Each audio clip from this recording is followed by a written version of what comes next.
What would you do if the soil beneath you froze solid, the air sliced like knives, and every night pressed closer than the enemy? In World War II, winter was not a season, it was a weapon. Men collapsed without a shot fired, their strength stolen by frost before dawn ever came. Trenches turned into frozen coffins, boots stiffened into boards, food hardened into bricks that teeth could barely break. Fires were forbidden, blankets were thin, and supplies never lasted long enough to fight both hunger and cold. Yet still, soldiers endured. They turned scraps into shields, bent earth into shelter, and found warmth in places no one expected. These weren't comforts.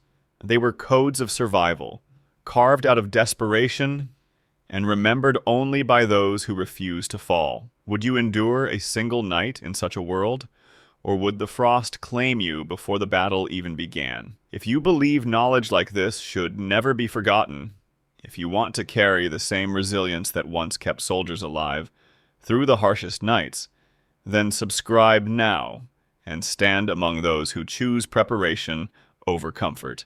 Number 1. Brick bed warmers. Winter in World War II was merciless. Soldiers didn't only fight enemies, they battled nights that froze the air solid. Trenches turned into ice pits, boots stiffened, and men lay awake shivering until exhaustion overtook them. Without heat, sleep was a gamble between life and collapse. The answer came not from new supplies, but from what rubble left behind: bricks.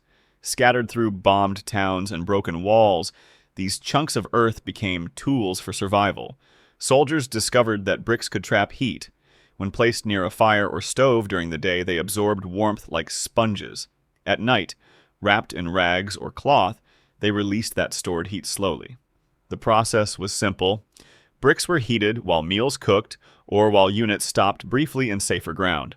Before moving back into the trenches, the glowing stones were wrapped in coats, burlap, or spare socks. Once tucked beneath bedding, they kept frost from creeping in. A single brick warmed frozen feet. Several, lined together under straw or blankets, turned a freezing hole into a space where men could actually rest. It wasn't perfect. Bricks cooled within hours, forcing men to repeat the cycle daily. Carrying them was heavy work, and heating them too close to fire risked cracking or breaking them. But compared to icy ground and sleepless nights, even a few hours of warmth meant survival. More than comfort, these warmers gave hope. Holding onto a brick meant holding onto a reminder that ingenuity could outmatch nature's cruelty. In a war where strength was stolen by cold, the humble stone carried men through another night. Would you think to guard a brick as though it were treasure? In those frozen trenches, it was the difference between shivering in silence and waking strong enough to face another day. Number 2. Snow wall, windbreaks. In World War II, cold winds were as dangerous as bullets. Soldiers dug trenches, only to find icy air slicing through every gap, stealing warmth faster than blankets could hold it. Men wrapped themselves tighter, pressed shoulder to shoulder, yet the chill still cut deep. Without shelter from the wind, even strong soldiers grew weak before dawn. The solution was not brought in crates or supplies. It was carved from the very storm itself. Snow, once feared as the enemy's ally, was pressed into walls. Soldiers learned to pile it high, pack it tight, and shape barriers that shielded them from the wind's knife-like edge. The method was direct.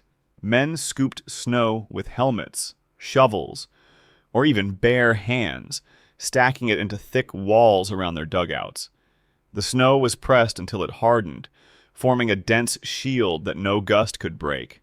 When built high enough, these walls wrapped around trenches like frozen armor, dulling the sharpest winds and holding precious heat inside. It wasn't flawless.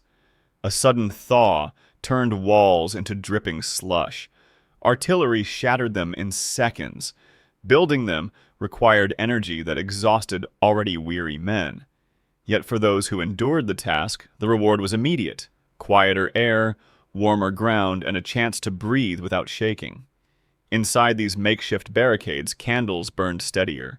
Fires, if allowed, smoked less. Even voices carried differently, muffled by the frozen walls, hidden from distant ears. What once was a weapon of cold became, for a moment, a shield of survival. Would you look at snow and see only danger? Or would you learn to mold it into protection? In the harshest nights of war, soldiers turned the storm itself into their ally, proving that even the coldest enemy could be forced to serve. Number 3. Paper layer, insulation. During World War II, soldiers quickly learned that cold did not always strike in storms. Sometimes it crept quietly through thin uniforms, turning sweat into ice and sleep into shivering paralysis. Extra coats were rare, blankets even rarer. Men marched and slept in the same damp clothing for weeks. Without insulation, their bodies lost heat faster than food or fire could replace it. The answer came from something so ordinary that no one expected it. Paper.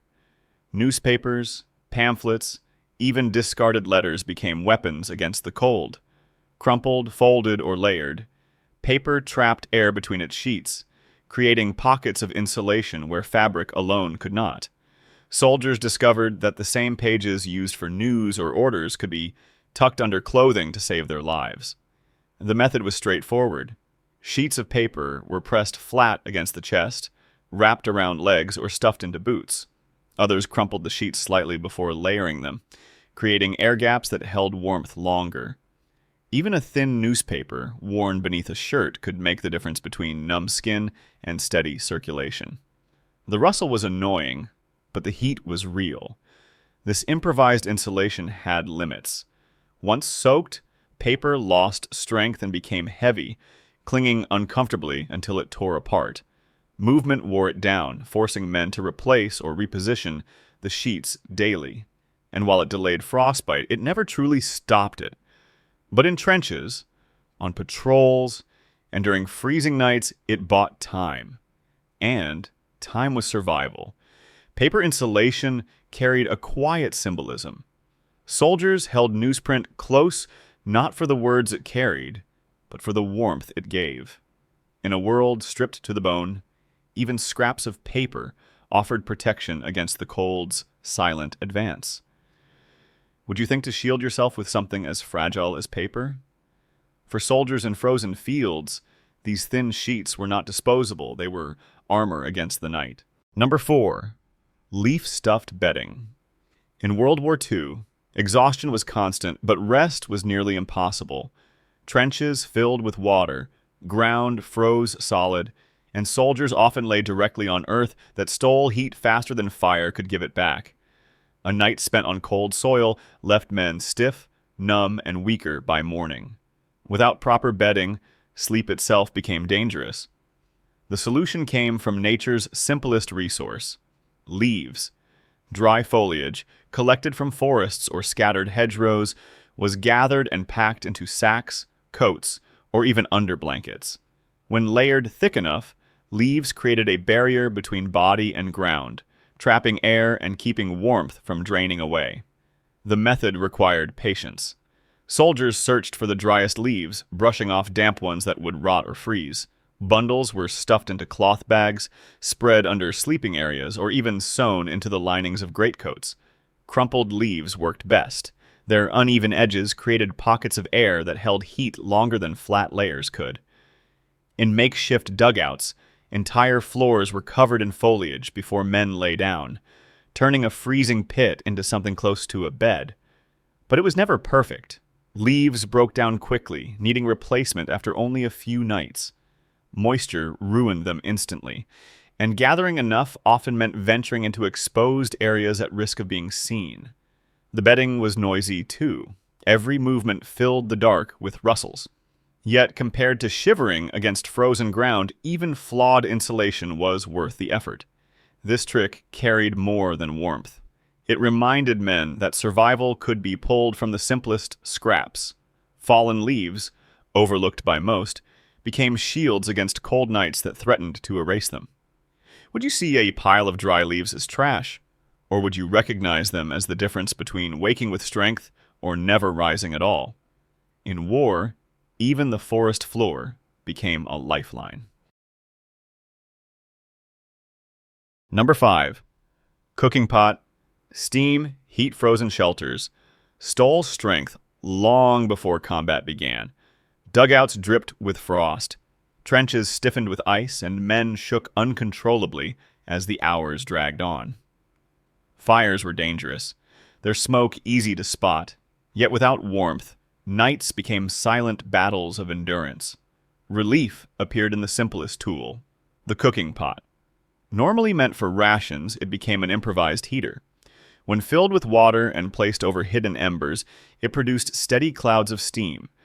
That rising mist softened the brutal air inside shelters, spreading heat more quietly than any open flame. The method was straightforward but clever. Pots were left uncovered, releasing vapor into the dugout until the air grew heavier and less biting. Damp uniforms hung nearby began to thaw, boots hardened by frost loosened, and men breathed easier as condensation filled the cramped space. Even a single pot turned an unlivable hole into a place where rest was possible. Its weaknesses were clear. Steam escaped quickly outdoors, offering no comfort in open trenches. Moisture built up on walls, dripping into straw bedding and making it soggy. Fuel remained precious, so embers had to be carefully rationed. Still, when frost threatened every breath, soldiers accepted damp warmth over freezing silence. This trick was more than physical survival. Sitting near a pot that glowed with vapor gave men a reminder that small actions could hold back despair. In darkness, that thin curtain of mist became a shield, fragile, temporary, but powerful enough to keep life moving forward. Would you think to boil water not for food, but to warm the air around you?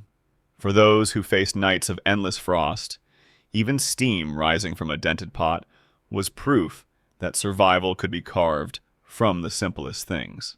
Number 6. Stone heat packs. Frozen soil drained warmth faster than clothing could hold it. Nights stretched endlessly, leaving men curled into themselves, teeth chattering as strength slipped away. Without hidden fires, survival depended on finding a way to trap heat and carry it into the dark. The answer was found in stone. Heavy, ordinary rocks, gathered from ruins or riverbeds, became silent carriers of warmth. When placed beside coals or buried near low flames, they absorbed heat slowly, holding it long after fires were gone. Soldiers wrapped these stones in cloth, rags, or spare fabric, transforming them into crude packs that radiated steady warmth. The process was simple yet demanding. A stone warmed during the evening was tucked beneath bedding or slipped near boots. Larger ones were shared in dugouts placed at the center where bodies huddled close. Smaller pieces were carried inside coats, easing the bite of frost against the chest. Heat released gradually, buying hours of rest that raw ground would have stolen. Drawbacks remained. Stones cooled before dawn, forcing soldiers to repeat the ritual daily. Carried too far, they lost warmth before reaching the front. Heated carelessly, some cracked, scattering sparks that risked exposure. Still, even temporary comfort was precious when frostbite threatened movement and fatigue hollowed men from within. These packs carried more than warmth. Passing a heated stone between tired hands became a gesture of solidarity, a reminder that endurance was shared. Each glowing surface told soldiers they were not entirely at the mercy of the cold, that the earth itself could be turned into an ally. Would you see a stone as a weapon against winter? In those frozen trenches, its heat meant the difference between strength at sunrise and collapse before morning. Number 7. Straw-stuffed clothing. Cold seeped through uniforms like water through cracks. Standard issue coats, thin from overuse, offered little protection once winds rose and snow clung to every fold. Men marched stiff, their movements slowed, their bodies drained by relentless exposure. Without insulation, exhaustion came quicker than enemy fire. The answer appeared in fields and barns. Straw. Dry stalks, overlooked as farming waste, became one of the most effective barriers against cold. Soldiers collected armfuls wherever they could, stuffing it into jackets, trousers, and boots. What seemed crude became a layer of insulation, trapping air and blocking frost that uniforms alone could not resist. The method was basic, but transformative.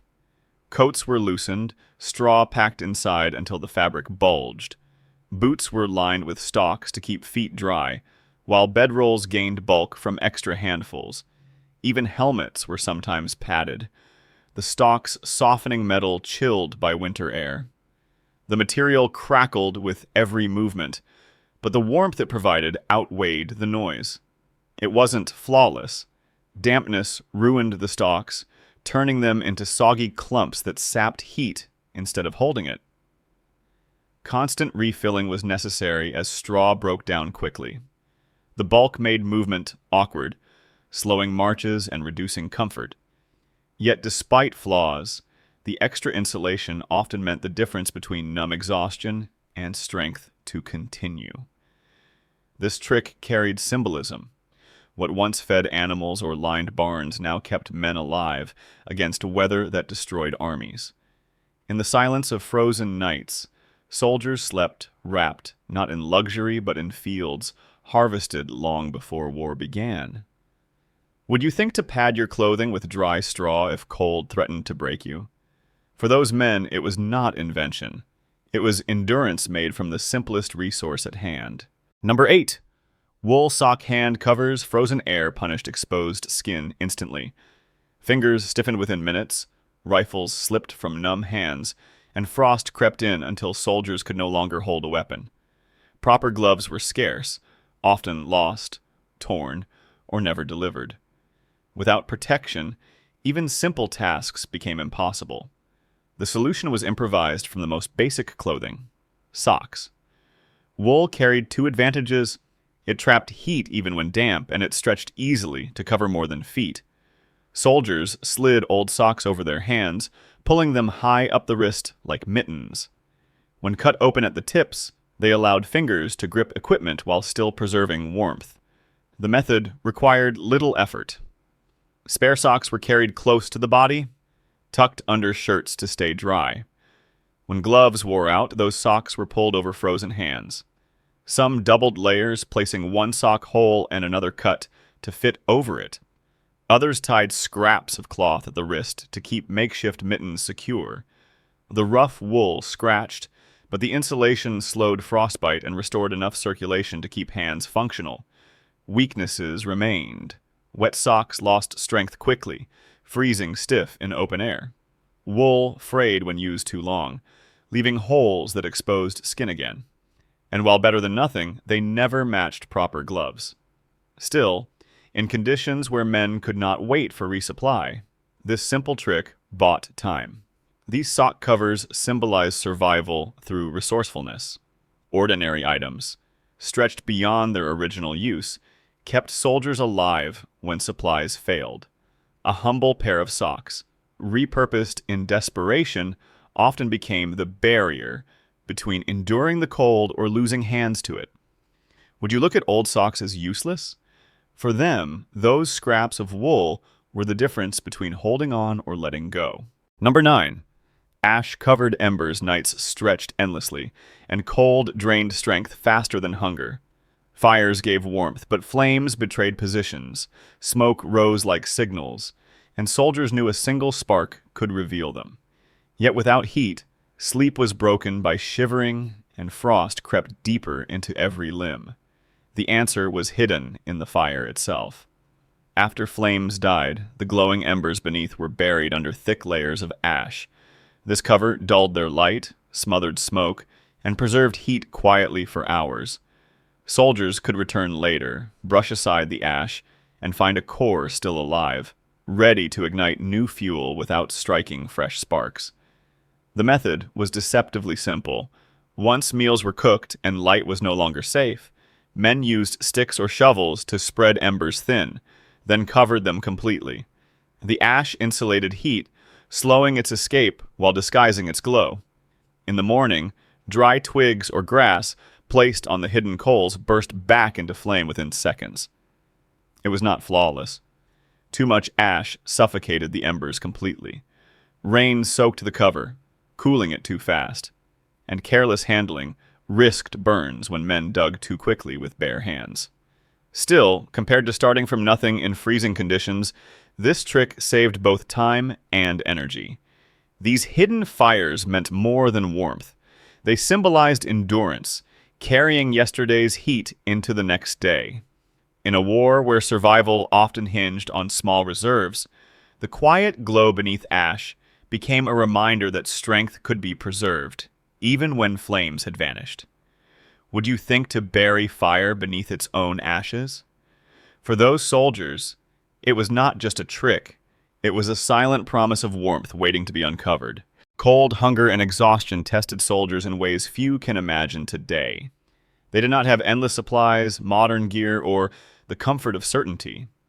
What they had was resourcefulness, the will to turn bricks into bed warmers, ash into hidden fire, and scraps of cloth into lifelines. Every method was born from desperation, yet each one carried men through nights that should have broken them. Our world feels stable now. Heat comes with a switch, food waits on shelves, and clean water runs at the turn of a tap. But history proves these systems are fragile. When they fail, and they always do, what remains is not comfort, but knowledge. The same kind of forgotten wisdom that once kept soldiers alive when the ground froze beneath them, and the wind cut like steel. If you believe strength is built through preparation, if you want to hold on to the skills that once decided who endured and who collapsed, then don't let this knowledge vanish again. Subscribe now and carry these lessons forward, because the next winter will not care about comfort, only about who remembers how to fight it.